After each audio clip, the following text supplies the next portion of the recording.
All right. Irritable pain state is quite a bit different, and this tends to come and go with episodic pains. So an irritable pain state, as described by Jeffrey Maitland, is threefold. One, pain is great, often exaggerated intensity. It's two, it provoked with very little movement or pressure. Three, it often lingers and does not abolish quickly after it has been provoked. Okay, so sometimes this is an inflamed state. This might happen periodically, or this may become this like general state after someone's been in chronic pain for a long period of time.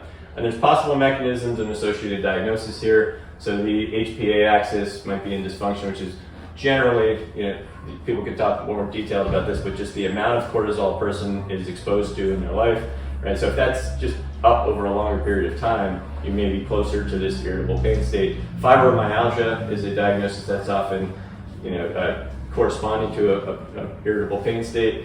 It's usually a cluster of symptoms, pain just being one of them, pain and tenderness throughout the body, but it's usually clustered with GI symptoms, IBS, difficulty sleeping, and a history of emotional trauma. So the treatment is always multifactorial here. Physically, we're trying to gradually improve movement tolerance, and it's very, very important here that for these clients that the movement is deemed safe by them, not by you, the professional, but also that they get more confidence in you, that you two are on the same page.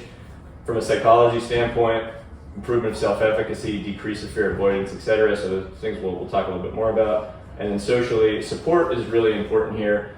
Hopefully there's family support, hopefully there's community support. Oftentimes there's not in these cases.